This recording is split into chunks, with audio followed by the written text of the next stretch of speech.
নমস্কার বন্ধুরা, wish you all a merry Christmas and happy new ইয়ার।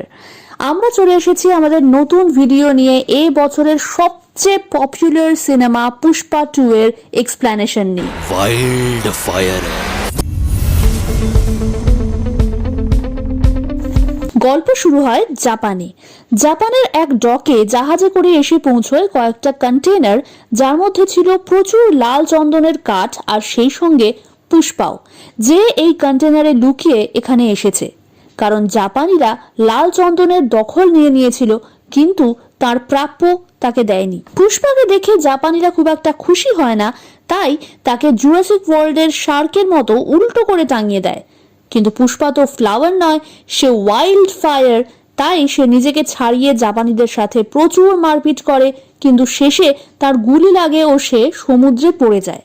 তখনই দেখা যায় যে এটা একটা স্বপ্ন ছিল। কাহিনীতে জানা যায় যে এখন পুষ্পা এই লাল চন্দনের সিন্ডিকেটের মাথা, তার সঙ্গে শ্রীবল্লীর বিয়ে হয়ে গেছে, তার নির্দেশানুসারেই এখন লাল চন্দনের সমস্ত বেচাকেনা চলে।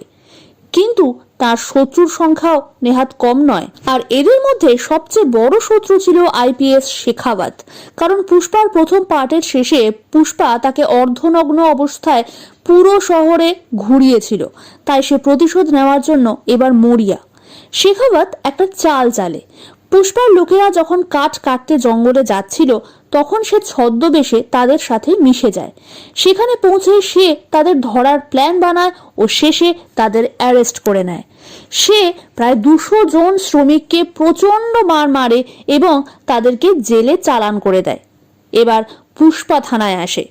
সেই সময় শেখাওয়াত থানায় ছিল না, তবে সে সবাইকে নয়, শুধুমাত্র সিনুকে ছাড়াতে আসে, কারণ সেদিন তার বিয়ে ছিল। সিনুকে নিয়ে যাওয়ার সময় পুষ্পা তার শরীরে গভীর আঘাতের চিহ্ন দেখতে পায়। বাকি শ্রমিকদেরও একই অবস্থা দেখে সে প্রচন্ড রাগে ফেটে পড়ে। সে ওখানে থাকা ইন্সপেক্টর এবং বাকি অফিসারদের বলে যে পুষ্পার লোকেদের গায়ে হাত তোলা মানে পুষ্পার গায়েই হাত তোলা, আর সেটা সে কখনোই বরদাস্ত করবে না। তাই সে সবাইকে সেখান থেকে নিয়ে যাবে। ইন্সপেক্টর বলেন যে সবাইকে নিয়ে চলে গেলে তাদের চাকরি চলে যাবে। তখন পুষ্পা তাদের বলে যে এখন থেকে রিটায়ারমেন্ট অবধি তারা যে টাকা রোজগার করত, সেই পুরো টাকাটাই পুষ্পা তাদের দিয়ে দেবে। অর্থাৎ আজ থেকে তারা রিটায়ার্ড হলো। ফলে পুলিশরা সেই সমস্ত লোককে ছেড়ে দেয় এবং নিজেরাও চলে যায়। শেখাওয়াত যখন থানায় আসে, তখন দেখে সেখানে কেউই নেই। সে বুঝতে পারে পুষ্পা সবাইকে কিনে নিয়ে কয়েদিদের ছাড়িয়ে নিয়ে গেছে। এতে বোঝা যায় যে পুষ্পা ভাও কাজ তো করে বেআইনি ভাবে, কিন্তু নিজের লোক এবং নিজের ফ্যামিলির প্রতি খুবই যত্নশীল। সে তার বউ শ্রীবল্লীকেও খুবই ভালোবাসে। পরদিন শ্রীবল্লী মন্দিরে পুজো করতে যায় এবং ঠাকুরের জন্য মুকুট আর সোনার গয়না নিয়ে যায়, কিন্তু সেখানে উপস্থিত ছিল পুষ্পার সৎ ভাই মোহন। শ্রীবল্লীকে টোন করতে থাকে এই বলে যে তাদের কোনো গোত্র বা সারনেম নেই, তবে মোহনের মেয়ে কাবেরী শ্রীবল্লীকে পছন্দ করে এবং তাকে চাচি বলে ডাকেও। মোহন কাবেরীকে শ্রীবল্লীর সঙ্গে কথা বলতে বারণ করেছিল। এদিকে পুষ্পা শ্রীবল্লীকে কথা দিয়েছিল যে সে সিদ্ধাপ্পার সাথে, মুখ্যমন্ত্রীর সাথে দেখা করতে যাবে। শ্রীবল্লী তাকে বলে যে সিএম এর সাথে তার একটা ছবি তুলে আনতে, তাহলে সে সেটাকে ফ্রেম করে হলে টাঙিয়ে রাখবে। পুষ্পা কথা দেয়, কিন্তু পুষ্পা যখন সিএম এর সাথে দেখা করতে যায়, তখন সিএম তার সাথে ছবি তুলতে অস্বীকার করেন। তিনি বলেন যে জুতো পায়েই ভালো লাগে, হাতে নয়। সিএম শ্রীবল্লীর সম্পর্কেও বেশ কিছু কথা বলেন, যেটা পুষ্পার মোটেই ভালো লাগে না। সে বাইরে এসে সিদ্ধাপ্পাকে বলে যে সে যদি মুখ্যমন্ত্রী হতো তাহলে কি তার সাথে ফটো তুলতো না। সিদ্ধাপ্পা হ্যাঁ বলাতে পুষ্পা বলে যে তাহলে তুমিই মুখ্যমন্ত্রী হয়ে যাও। সিদ্ধাপ্পা অবাক হয়ে যায় এবং সে বলে যে এতে কিন্তু অনেক খরচা আছে।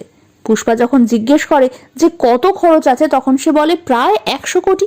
পুষ্পা তখন তাকে বলে আমি তোমাকে 500 কোটি দেব, তোমাকেই মুখ্যমন্ত্রী হতে হবে। তারপর সে সিদ্ধাপ্পার সাথে ছবি তুলে বাইরে বেরোয় এবং প্রেসের কাছে বলে যে মুখ্যমন্ত্রী 24শে জুলাই তাদের বাড়িতে গিয়ে নিমন্ত্রণ রক্ষা করতে যাবেন এবং সেখানেই তিনি তার সঙ্গে ছবি তুলবেন। সিদ্ধাপ্পা সেন্ট্রাল মিনিস্টার প্রতাপ রেড্ডির সঙ্গে কথা বলতে যান।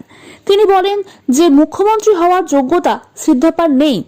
পুষ্পা তার ভাই এবং তাকে অর্থাৎ প্রতাপ রেড্ডিকে সোফায় ভরে কোটি কোটি টাকা পাঠিয়ে দেয়। তিনি পুষ্পার সাহসিকতার তারিফ করেন। সিদ্ধাপ্পা সিন্ডিকেটের টাকা এভাবে নয়ছয় করার জন্য পুষ্পাকে ধমক দেন, কিন্তু পুষ্পা বলে যে সে আর ন্যাশনাল খিলাড়ি নেই, সে এখন ইন্টারন্যাশনাল লেভেলে কাজ করবে আর টাকার যোগান দেবে। পুষ্পা একজন ইন্টারন্যাশনাল বায়ার হামিদের সাথে 2000 টন চন্দন কাঠের ডিল করে এবং তাতে তার ইনকাম হবে 5000 কোটি টাকা। এত কাঠ সাপ্লাইয়ের জন্য দরকার ছিল প্রচুর ট্রাক এবং শ্রমিকের। পুষ্পা প্রচুর ট্রাক কেনে ও শ্রমিকদের পাওনা টাকার 5 গুণ টাকা অফার করে শ্রমিকও জোগাড় করে ফেলে। এদিকে মঙ্গলম শ্রীনুর বউ দাক্ষাণী শেখাবতের সঙ্গে দেখা করতে যায় এবং সে বলে যে পুষ্পা অবাধে তার ব্যবসা চালিয়ে যাচ্ছে, তা বন্ধ করতে হবে। শেখাবত পুষ্পার গাড়ি আটক করে, একের পর এক গাড়ি জ্বালিয়ে দিতে থাকে এবং সিন্ডিকেটের একজন মেম্বার প্রতিবাদ করতে এলে তাকে মেরে ফেলে। দাক্ষাণী এসে বলে যে তারা তো শুধু ভয় দেখাতে বলেছিল, মারার কি প্রয়োজন ছিল? শেখাবত বলে এভাবেই সে ভয় দেখায়। মৃত মেম্বারের অন্ত্যেষ্টিক্রিয়ায় সিদ্ধাপ্পা আসলে মঙ্গলম শ্রীনু ও দাক্ষাণী তাকে শুনিয়ে শুনিয়ে বলে যে পুষ্পা আর শেখাবতের মধ্যে এই শত্রুতা চলতে থাকলে একের পর এক মৃত্যু ঘটতেই থাকবে। সিদ্ধাপ্পা শেখাবতের সঙ্গে কথা বলতে যান। তিনি বলেন যে পুষ্পার সঙ্গে বেশ কিছু টাকার বিনিময়ে সে যেন মিটমাট করে নেয়, কিন্তু শেখাবত বলে যে তার যে জামা কাপড় খুলিয়ে অপমানটা পুষ্পা তাকে করেছিল তা টাকা দিয়ে কখনোই মিটবে না। সে বলে সিদ্ধাপ্পাকে যদি সে বন্ধ দরজার এপারে জামা কাপড় খুলতে বলে তাহলে তার কেমন লাগবে। উত্তরে সিদ্ধাপ্পা সত্যিই তার জামা কাপড় খুলে ফেলেন এবং বলেন যে তিনি পুষ্পাকে গিয়ে তাকে সরি বলিয়ে দেবেন। শেখাবত এতে খুবই খুশি হয় এবং বলে যে পুষ্পাকে অনেক লোকের সামনে তাকে সরি বলতে হবে, তাই তিনি যেন পার্টির আয়োজন করেন। পার্টিতে পুষ্পা অনেক দেরি করে আসে এবং আসে নেশায় টলতে টলতে।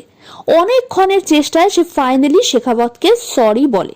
শেখাবত খুবই খুশি হয়ে যায়। সে পুষ্পার কথা রেকর্ড করে বারবার শুনতে থাকে, কিন্তু পুষ্পা গাড়িতে ফেরার সময় নিজের ওপরেই বিরক্ত হয়ে ওঠে। সে ভাবে এবার সবাই তাকে নিয়ে হাসাহাসি করবে, এমনকি সে আয়নায় নিজের প্রতিবিম্ব পর্যন্ত দেখতে চায় না। হঠাৎই পুষ্পা রাস্তার মাঝখানে গাড়ি থামিয়ে শ্রীবল্লী ও বাকিদের নামিয়ে দিয়ে গাড়ি নিয়ে ফেরত চলে যায় পার্টিতে। শেখাবত তখন সেখান থেকে বেরোতেই যাচ্ছিল, পুষ্পা তাকে গাড়ি শুদ্ধ সুইমিং পুলে ফেলে দেয়। শুধু তাই নয়, সে ওই জলে মূত্র বিসর্জনও করে। শেখাবত এবার প্রচন্ড রেগে যায় এবং বলে যে সে তাকে শেষ করে দেবে, আবার তাকে শ্রমিক বানিয়ে দেবে। পুষ্পা তখন তাকে চ্যালেঞ্জ দেয় যে সে 2000 টন লাল চন্দন বর্ডার পার করাবে এই দিন এই সময়। হিম্মত থাকলে সে যেন সেটা আটকে দেখায়, আর একটা কাঠও যদি সে ধরতে পারে তবে পুষ্পা আবার শ্রমিক হয়ে যাবে। শেখাবত সমস্ত রাস্তায় চেকপোস্ট বসিয়ে দেয় আর নিজে একটা ব্রিজের ওপর অপেক্ষা করতে থাকে। কথায় কথায় সে জানতে পারে যে নিচে বয়ে যাওয়া নদীতে জল এখন অনেকটা কমে গেছে। তখন সে বুঝতে পারে যে পুষ্পা নদীপথেই সমস্ত কাঠ পাচার করতে চলেছে। শেখাবত সমস্ত পুলিশ ফোর্সকে নানা দিক থেকে নদীর দিকে যেতে বলে, কিন্তু পুষ্পার কাছে এই সমস্ত কিছুর সলিউশন আগে থেকেই করা ছিল। সে কোথাও বিশাল ট্রাক দিয়ে, কোথাও হাতি দিয়ে, আবার কোথাও বা বাঁধের জল খুলে দিয়ে পুলিশদের আটকে দেয়। শেখাবত কোনো রকমে ঘুরপথে রাস্তায় এসে দেখতে পায় বেশ কিছু গরুর গাড়ি যাচ্ছে। সে তখন সেই গরুর গাড়ি নিয়ে ট্রাকগুলোর পথ আটকে দাঁড়ায়। পুষ্পা সমস্ত ড্রাইভারকে গাড়ি থেকে লাফিয়ে পড়তে বলে, তারা তাই করে, আর শেখাবত একের পর এক ট্রাক উড়িয়ে দিয়ে সমস্ত কাঠে কবজা করে নেয়। শেখাবত মঙ্গলম শ্রীনু আর দাক্ষাণীর সাথে সেলিব্রেট করছিল আর রিপোর্টারদের বাইটও দিচ্ছিল। যখন মঙ্গলম শ্রীনু বলে যে এগুলো তো লাল চন্দন নয়, ওই রকমই দেখতে আরেক ধরনের কাঠ, কিন্তু এর কোনো মার্কেট ভ্যালুই নেই। শেখাবত বাইরে এসে কি মনে হওয়াতে সেই গরুর গাড়ির একটার রং উঠিয়ে দেখতে পায় যে আসলে সেই গরুর গাড়িগুলোই লাল চন্দনে বানানো। তখনই পুষ্পা এসে তাকে জানায় যে সেই গাড়িগুলো লাল চন্দন দিয়ে যেগুলো বানানো ছিল সেগুলো বর্ডার পার হয়ে গেছে আর সে একজন ফুল বনে গেছে বা বোকা বনে গেছে। শেখাবত তখন বলে যে শুধুমাত্র সেই নয়, মঙ্গলম শ্রীনু আর দাক্ষাণীও তার সঙ্গে বেকুব বনে গেছে। কিন্তু শেখাবত যখন মনে করায় যে সে বলেছিল একটা কাঠও তার হাতে পড়লে সে সিন্ডিকেট ছেড়ে লেবার হয়ে যাবে, আর তার কাছে অলরেডি একটা গরুর গাড়ি তো রয়েছে, তখন পুষ্পা সেই গাড়িটাকেই উড়িয়ে দেয়। পুষ্পা মা কালীর মন্দিরে পুজো দিতে যায় শ্রীবল্লীর সাথে, কিন্তু সেখানে শ্রীবল্লীর হঠাৎই মাথা ঘুরিয়ে যায়। জানা যায় যে সে প্রেগনেন্ট। পুষ্পা তখন মা কালীর মতো সেজে তাণ্ডব নৃত্য করে মন্দির প্রাঙ্গণে। শ্রীবল্লী যখন জিজ্ঞেস করে যে সে এরকম কেন করছে, তখন পুষ্পা জানায় যে এইভাবে সেজে মা কালীর সামনে নাচলে মা তার মনস্কামনা পূরণ করেন। আর সে চেয়েছে যে তার মেয়ে হোক, কারণ ছেলে হলে সে তো তাকে কোনো পদবি দিতে পারবে না, বরং মেয়ে হলে বিয়ের পর অন্তত তার একটা পদবি হবে। বলতে বলতে সে ইমোশনাল হয়ে যায়। এদিকে তার ভাইজি কাবেরীকে কিছু গুন্ডা উত্ত্যক্ত করতে শুরু করে। পুষ্পা এসে সেই গুন্ডাদের মেরে কাবেরীকে বাঁচায়, কিন্তু সেখানে চলে আসে মোহন। তাকে সে 5 কথা শুনিয়ে দেয়। তখন শ্রীবল্লীও মোহনকে বেশ কিছু কথা শুনিয়ে দেয় এবং তারা পুষ্পার সাথে সেখান থেকে চলে যায়। তখন সেই গুন্ডাদের মাথা অর্ধেক কামিয়ে গলায় জুতোর মালা পরিয়ে গাধার পিঠে মন্দির থেকে বের করে দেওয়া হয়। মঙ্গলম, শ্রীনু, দাক্ষাণী আর শেখাবত সিএম নরসিংহা রেড্ডির সাথে দেখা করতে যায়। তারা পুষ্পার সিদ্ধাপ্পাকে সিএম বানানোর প্ল্যান জানায় এবং শেখাবত বলে যে এই 2000 টন কাঠের পেমেন্ট পেয়ে গেলে সে সিদ্ধাপ্পাকে মুখ্যমন্ত্রী বানিয়ে দেবে। তার পাওয়া খবর অনুযায়ী মাল অলরেডি রামেশ্বরম পৌঁছে গেছে, এখনই না আটকালে বিপদ। মঙ্গল শ্রীনু সিএমকে তামিলনাড়ুর মুখ্যমন্ত্রীর সাথেও কথা বলতে বলেন। শেখাবত রামেশ্বরম এসে পৌঁছয় ফোর্স সমেত। সেখানকার ডকে পুলিশ প্রত্যেকটা নৌকো তন্ন তন্ন করে খুঁজেও কিচ্ছু পায় না। তখন শেখাবত জলের তলায় খোঁজার চেষ্টা করে, আর তখনই শয়ে শয়ে বোট স্টার্ট দিয়ে বন্দর ছাড়ে। শেখাবত একটা জালে জড়িয়ে গিয়ে ওপরে আসতে বাধ্য হয়। ততক্ষণে সেই বোটগুলো শ্রীলঙ্কার উদ্দেশ্যে রওনা দিয়ে দিয়েছে, তলায় বাঁধা লাল চন্দন সমেত। শেখাবত স্পিড বোটে করে তাদের ধাওয়া করে, কিন্তু কিছুক্ষণের মধ্যেই এক এক করে সবগুলো বোটই শ্রীলঙ্কার বর্ডার পেরিয়ে যায়, কারণ শ্রীলঙ্কা ছিল মাত্র 18 কিলোমিটার দূরে। শেখাবতও তাদের পেছন পেছন যেতে চায়, কিন্তু তার সাথের পুলিশ অফিসার বলে যে এগুলো ফিশিং বোট বলে তাদের পারমিট আছে শ্রীলঙ্কার বর্ডার ক্রস করার, কিন্তু তারা যদি ওখানে যেতে যায় তাহলে তাদেরকে গুলির সম্মুখীন হতে হবে। শেখাবত কিছুতেই শোনে না এবং সে বর্ডার ক্রস করতে যায়, কিন্তু যথারীতি শ্রীলঙ্কার নেভির কাছ থেকে গুলিতেই উত্তর পায়। ফলে তারা বাধ্য হয় ফিরে যেতে, কিন্তু তার আগে দূরবীন লাগিয়ে শেখাবত দেখতে পায় সমস্ত কাঠ স্থলে পৌঁছে গেছে, আর সেখানে দাঁড়িয়ে আছে স্বয়ং পুষ্পা। শেখাবত আরও একবার হারে পুষ্পার কাছে। এরপর কলকাতা থেকে উড়িষ্যা হয়ে পুষ্পার কাছে এসে পৌঁছয় 5000 কোটি টাকা। সেই টাকা সোফায় ভরে সমস্ত এমএলএদের কিনে নেয় পুষ্পা। ফলে সিদ্ধাপ্পা মুখ্যমন্ত্রী হিসাবে শপথ নেন, আর তারপরেই তিনি যান পুষ্পার বাড়িতে নেমন্তন্ন খেতে। সেখানে সবার সাথে ছবিও তোলেন। যেই ছবি নিয়ে এত কাণ্ড। শ্রীবল্লী পুষ্পাকে বলে তাকে তার ভয় লাগছে, কারণ তার সামান্য একটা ছবি চাওয়াতে সে মুখ্যমন্ত্রী পাল্টে দিল। পুষ্পা তখন বলে যে তোমরা মেয়েরা তো কালে ভদ্রে কিছু চাও, তাই সেটা পূরণ করতেই হয়। সিদ্ধাপ্পা জিজ্ঞেস করেন, কিন্তু এই যে 24শে জুলাইয়ের ডেটটাই পুষ্পা বলেছিল, সেটা কেন? উত্তরে পুষ্পা বলে যে কারণ সেদিন ছিল শ্রীবল্লীর জন্মদিন, আর এর থেকে ভালো জন্মদিনের উপহার আর কি বা হতে পারে। এদিকে শেখাবত সেই গুদাম ঘরে আসে যেখানে সে নকল লাল চন্দনের কাঠ লুকিয়ে রেখেছিল। তার মানসিক অবস্থা স্থিতিশীল ছিল না। নেশার ঘরে সে সমস্ত কাঠে পেট্রোল ঢেলে জ্বালিয়ে দেয়। তারপর সেই গুদাম ঘরে বিশাল এক ব্লাস্ট হয়। আপাত দৃষ্টিতে মনে হয় যে সে মারা গেছে, যদিও তার মৃত্যু সেভাবে দেখানো হয় না। পুষ্পা তার জীবনে এখন খুবই সুখী। সে শ্রীবল্লীকে জানায় যে শিগগিরই সে রিটায়ারমেন্ট নিয়ে সমস্ত দায়িত্ব কেশবকে দিয়ে সুখে শান্তিতে ফ্যামিলির সাথে সময় কাটাবে। আর এর মধ্যেই তাকে ডাকতে আসে তার মা ও বৌদি। তারা জানায় যে পুষ্পার ভাইজি কাবেরীকে কেউ কিডন্যাপ করে নিয়ে গেছে যখন সে কম্পিউটার ক্লাসে যাচ্ছিল। কিডন্যাপাররা 2 কোটি টাকার ডিমান্ড করেছে। পুষ্পা যেন তাদের হেল্প করে। পুষ্পা সঙ্গে সঙ্গে কাঁধে বন্দুক নিয়ে বেরিয়ে যায়। সে সোজা যায় একটি নিউজ চ্যানেলের অফিসে। সেখানে লাইভে এসে সে বলে যে বা যারা কাবেরীকে তুলে নিয়ে গেছে তারা যেন 1 ঘন্টার মধ্যে তাকে সুস্থ শরীরে যেখানে সে কম্পিউটার ক্লাসে যাচ্ছিল সেখানেই ফিরিয়ে দিয়ে যায়। আর কাবেরীর গায়ে একটা আঁচড় লাগলেও সে তাদেরকে কুপিয়ে কুপিয়ে মারবে। সেই সঙ্গে শহরের লোকেদের জানায় যে সবাই যেন 8 ঘন্টার মধ্যে মেয়েটিকে খুঁজে বের করে। আর যতক্ষণ তাকে পাওয়া না যাবে ততক্ষণ শহরে পুষ্পা রাজ চলবে। এদিকে সেন্ট্রাল মিনিস্টার প্রতাপ রেড্ডি শহরে আসেন এবং সিদ্ধাপ্পাকে জানান যে কাবেরীকে কিডন্যাপ করেছে সে আর কেউ নয়, তাঁরই ভাইপো এবং তাদের একমাত্র বংশধর। কয়েকদিন আগে সে রেপ কেস থেকে ছাড়া পেয়েছে, তাই তাঁরা এই নিয়ে আর কোনো ঝামেলা চান না। সিদ্ধাপ্পা পুষ্পাকে ফোন করে জানান এবং তাদেরকে ছেড়ে দিতে বলেন, কিন্তু পুষ্পা কিছুতেই রাজি হয় না। এদিকে কিডন্যাপাররাও পুষ্পার কথা টিভিতে শুনে পুষ্পাকে ফোন করে বলে যে সে যেন 10 কোটি টাকা নিয়ে একা তাদের ডেরায় আসে। পুষ্পার টাকা ভর্তি সোফা প্রথমে সেখানে ল্যান্ড করে আর তারপর পুষ্পার হেলিকপ্টার। সে একটা গুলি করে তাদের টিভি উড়িয়ে দেয়। তারপর জিজ্ঞেস করে টাকার জন্য প্রতাপ রেড্ডির ভাইপো নিশ্চয়ই কিডন্যাপ করবে না, তার আসল উদ্দেশ্য কি?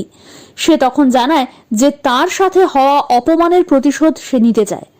তার সাগরেদরা পুষ্পাকে মারধর করে, সেখানে থাকা মা কালীর শাড়ি তাকে পরিয়ে দেয়, রং মাখিয়ে অপমান করে, কিন্তু পুষ্পা কিছুই বলে না। তারপর তাদের ডাকা গুন্ডা বাহিনী মেরে পুষ্পাকে অজ্ঞান করে দিয়ে তার হাত পা বেঁধে ফেলে। প্রতাপ রেড্ডির ভাইপো, যার নাম ছিল বুগ্গি রেড্ডি, সে সেই গুন্ডাকে পুষ্পাকে মেরে ফেলতে বারণ করে। সে কাবেরীকে সেখানে নিয়ে আসতে বলে। পুষ্পাকে জাগিয়ে তার চোখের সামনেই কাবেরীর সাথে অসভ্যতা করতে থাকে শয়তানগুলো।